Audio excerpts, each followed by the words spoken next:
Boa noite, irmãos de Caldas. É, Quero cumprimentar a todos aí na graça e na paz do Senhor Jesus Cristo. Eu quero começar então, como combinado com o conselho da igreja, no período que nós estivermos aí de quarentena, né? Eu quero começar algumas reflexões bíblicas aqui, teológicas, para nossa edificação, primeiramente, para a glória de Deus acima de tudo.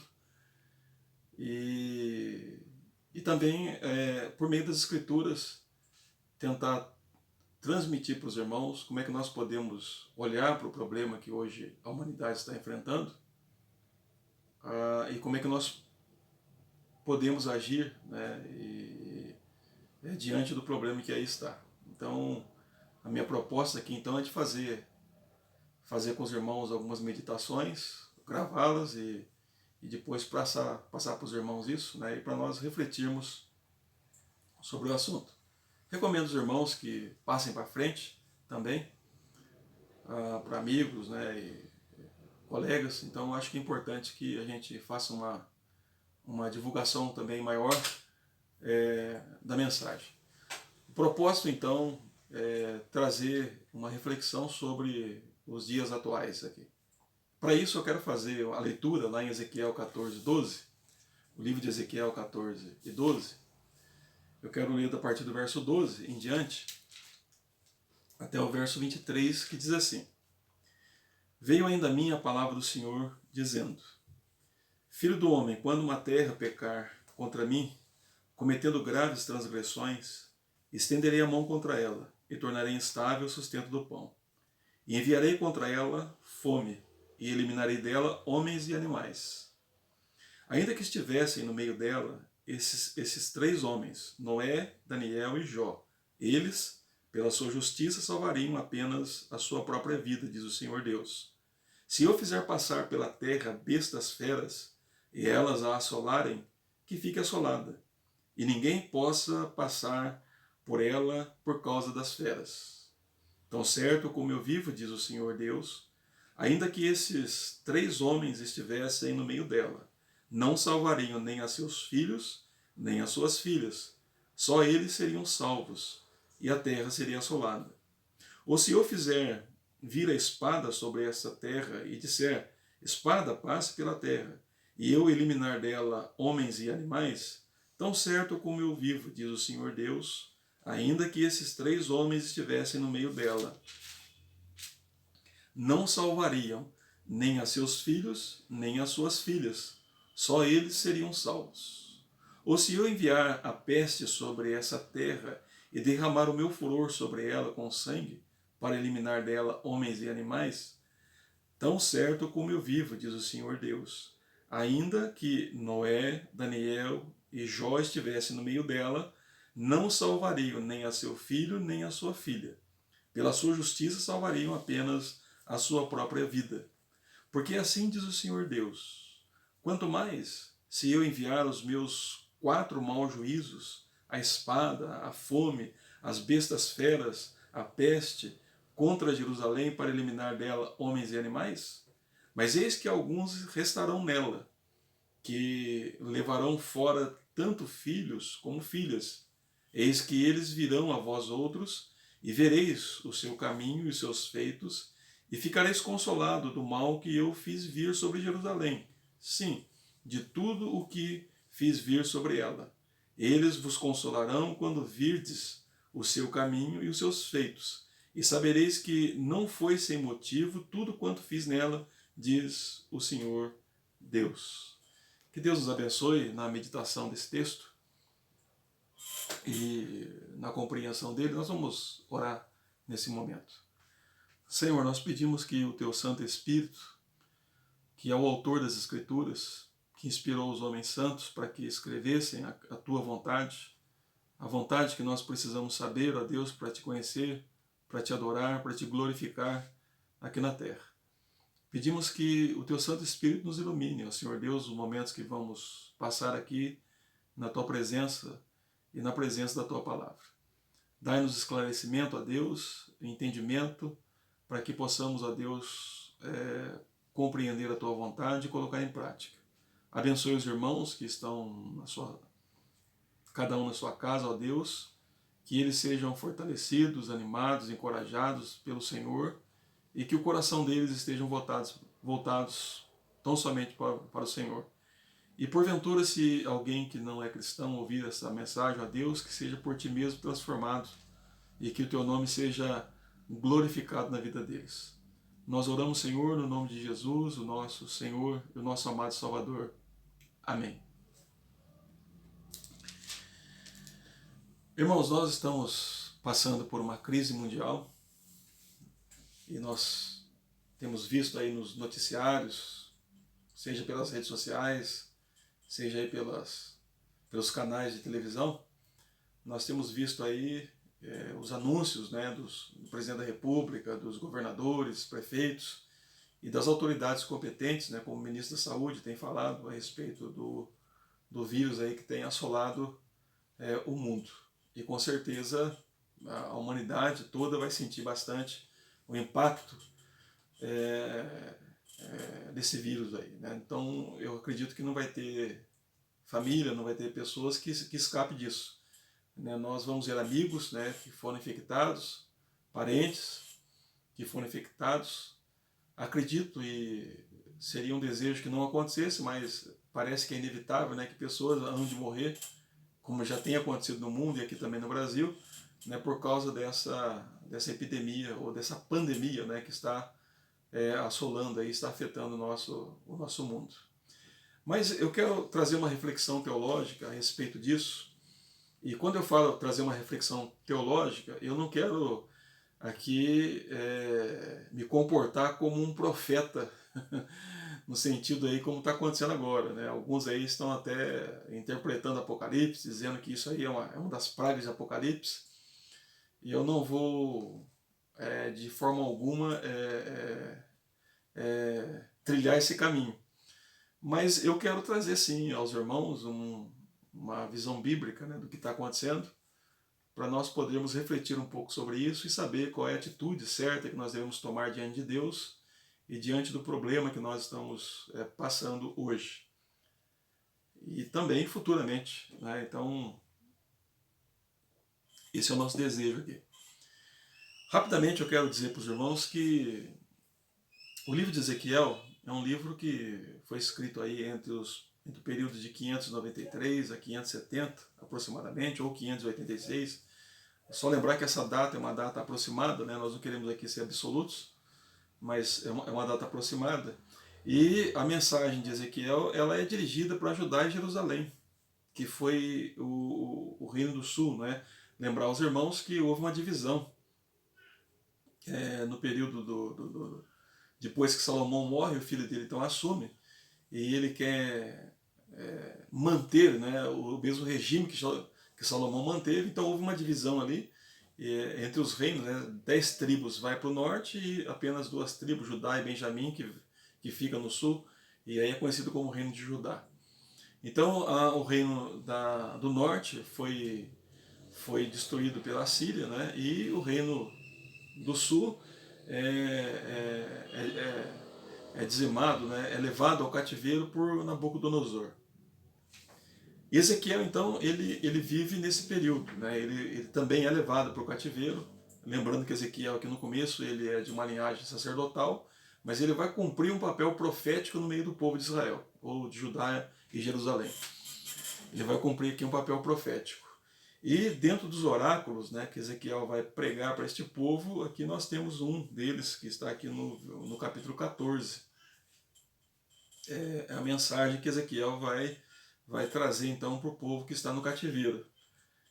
Lembrando que nós temos, não é só uma mensagem de juízo, né, para Judá e Jerusalém, lembrar que Ezequiel também contempla aqui as demais nações, não é só uma nação, mas as demais nações também serão visitadas por Deus, conforme nós vamos encontrar no livro de Ezequiel, mas especificamente Judá e Jerusalém está sendo contemplada aqui por esta mensagem que vem da parte de Ezequiel. Então, rapidamente, trazendo esse contexto, só para nós não fugirmos muito aqui da mensagem, né, para quem foi enviado aqui a mensagem. Nós vemos aqui então no capítulo 14, a partir do verso 12, e se nós observarmos então no versículo 12, nós vamos encontrar o seguinte: veio a mim a palavra do Senhor dizendo. É importante destacar esse versículo porque a mensagem da qual Ezequiel vai transmitir para o povo que está no cativeiro não é uma mensagem criada por Ezequiel. Não é algo da mente de Ezequiel, não é algo que Ezequiel inventou, mas é importante essa expressão, veio a minha palavra do Senhor dizendo, porque a mensagem da qual Ezequiel vai pregar, ela vem da parte de Deus. Vem da parte de Deus.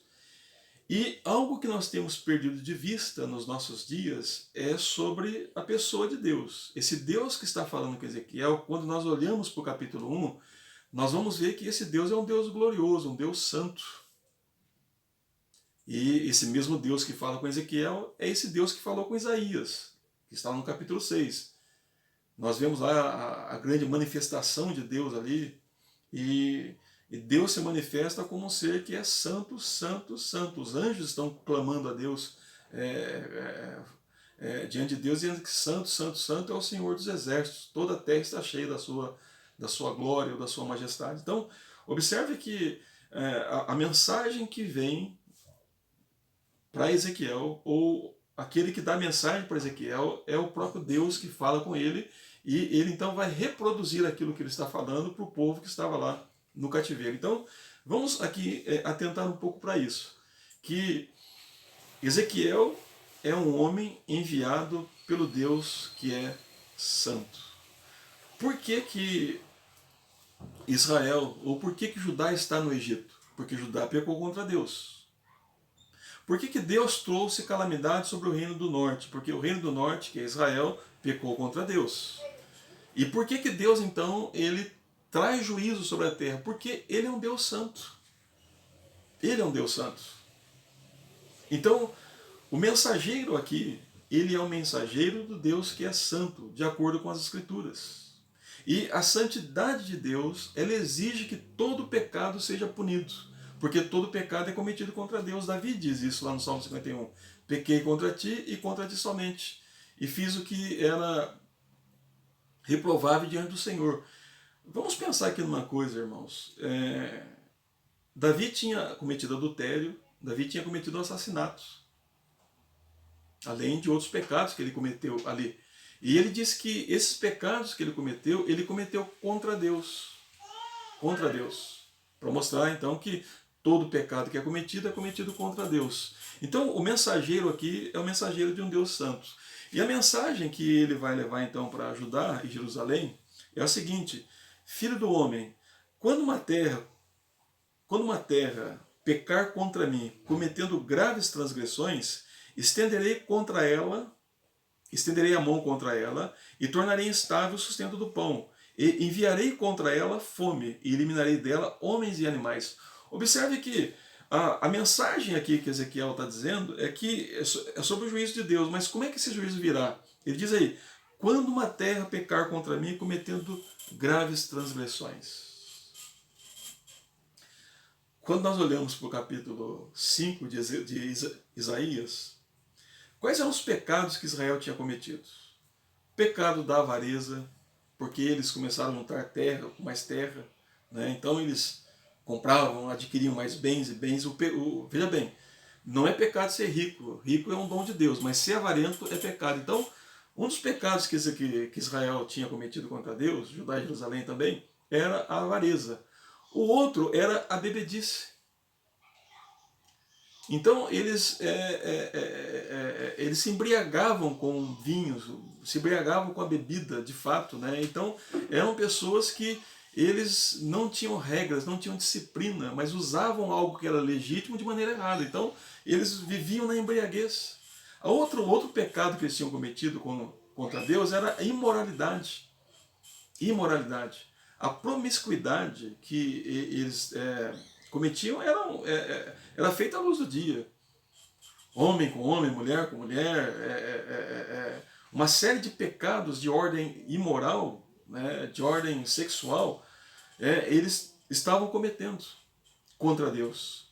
O outro pecado que eles cometiam é de tratar o pecado como, ou melhor, a mentira como verdade e a verdade como mentira. Então, o que acontecia ali?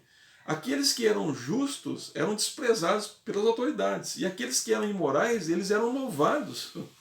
Eram louvados. A mentira eles tratavam como verdade, mas a justiça, a verdade, eles tratavam como mentira. Isto é zombar contra Deus, zombar de Deus. Zombar de Deus. E a outra coisa que Israel estava cometendo é que eles não tinham mais esse apreço, o amor pela vida, pelo ser criado à imagem e semelhança de Deus. Esses pecados que Israel havia cometido contra Deus é que trouxe juízo contra eles.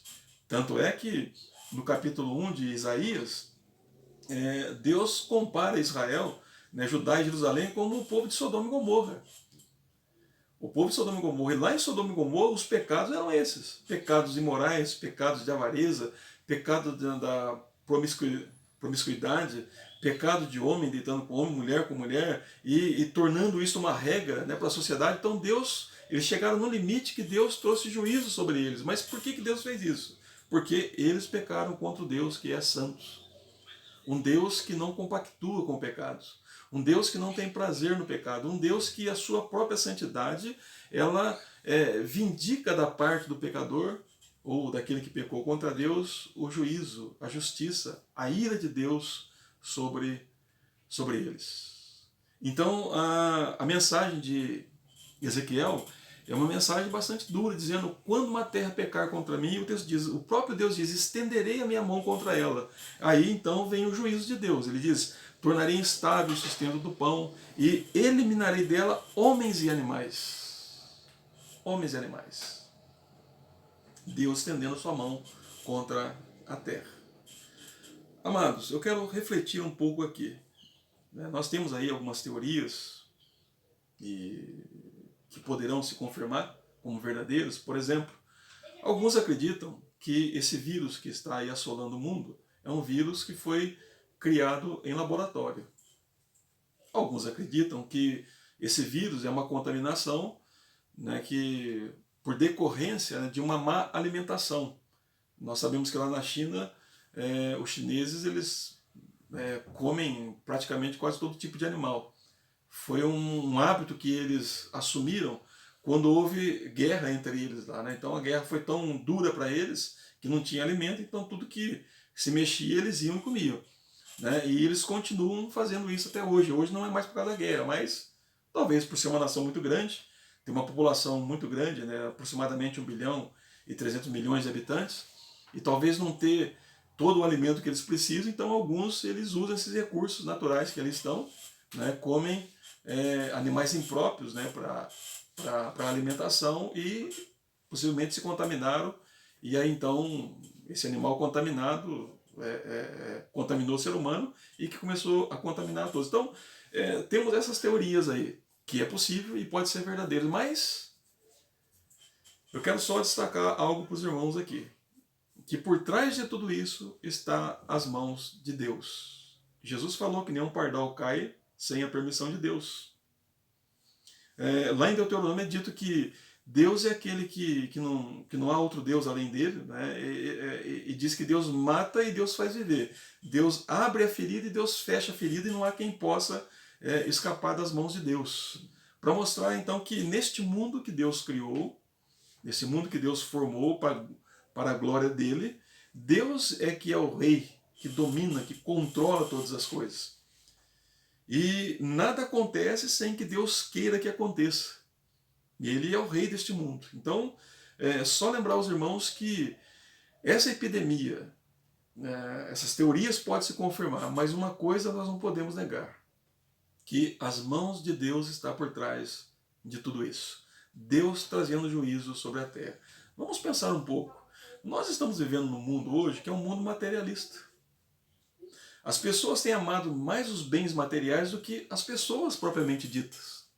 Tem pessoas que não pensam duas vezes para matar o outro por causa de dinheiro, por causa de bens. Amigos têm se desprezado um ao outro por causa de bens materiais. Isso é avareza, e isso traz a ira de Deus.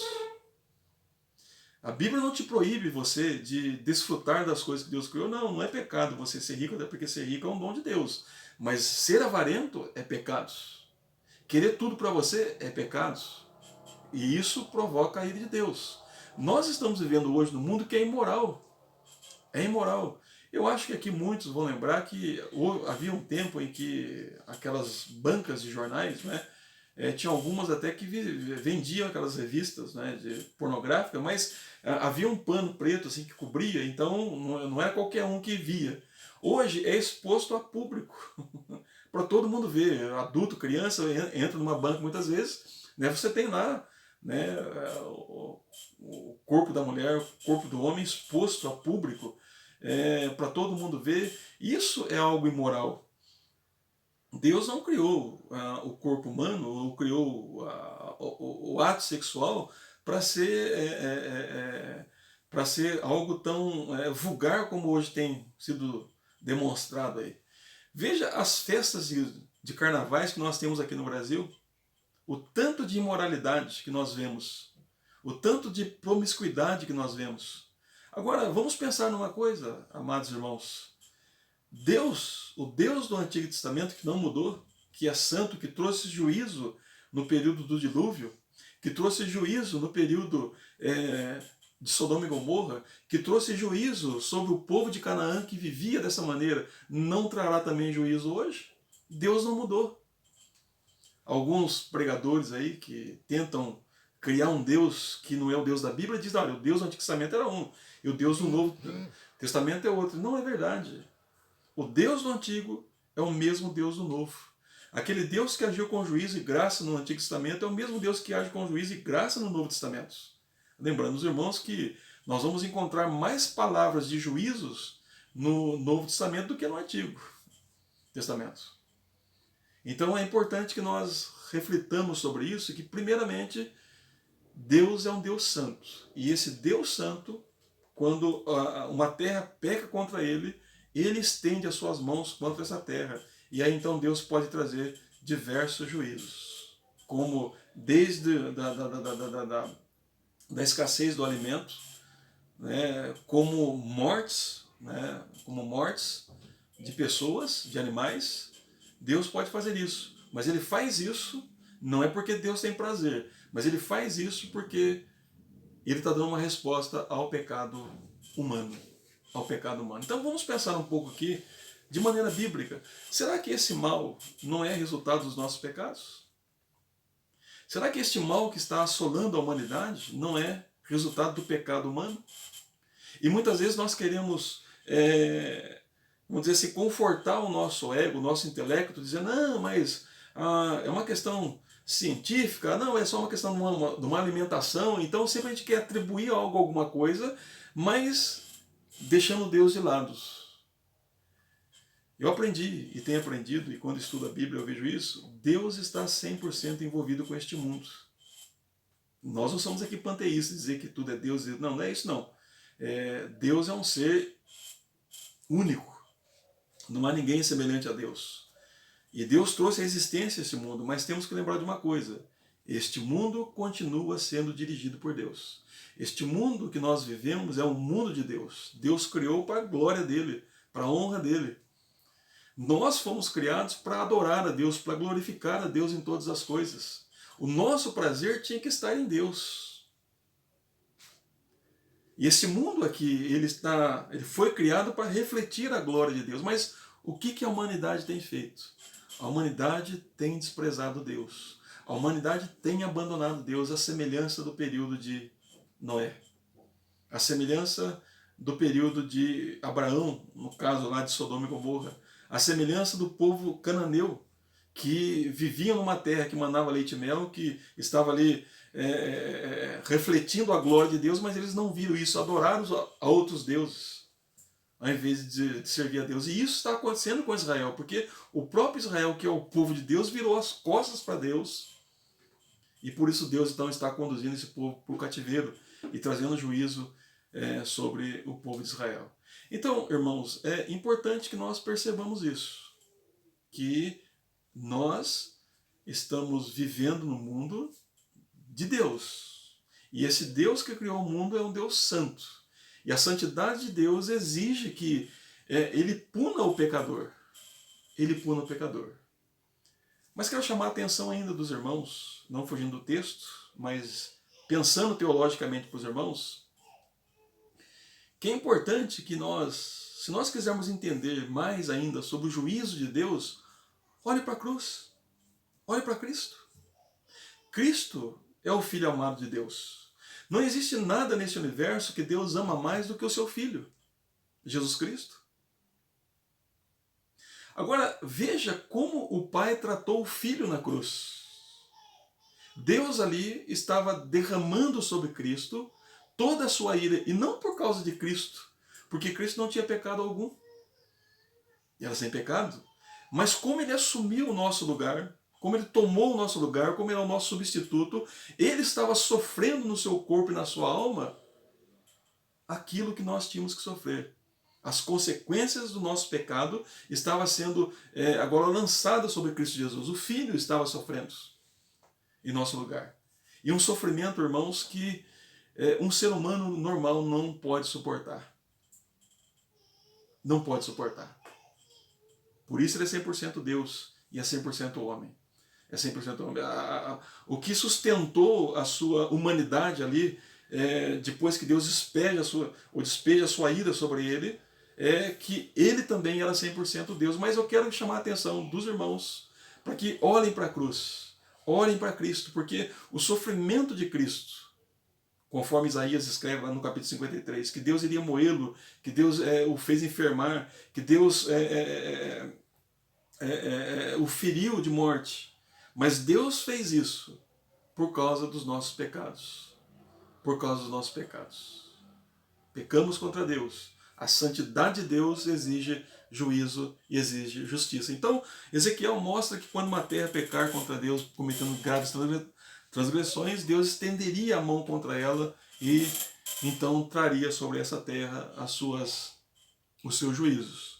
Então aqui no verso número 13, os irmãos podem acompanhar aí, que diz que o próprio Deus estende contra ela a mão e torna então estável aí o sustento do pão e elimina dela e traz a fome, né, elimina dela homens e animais.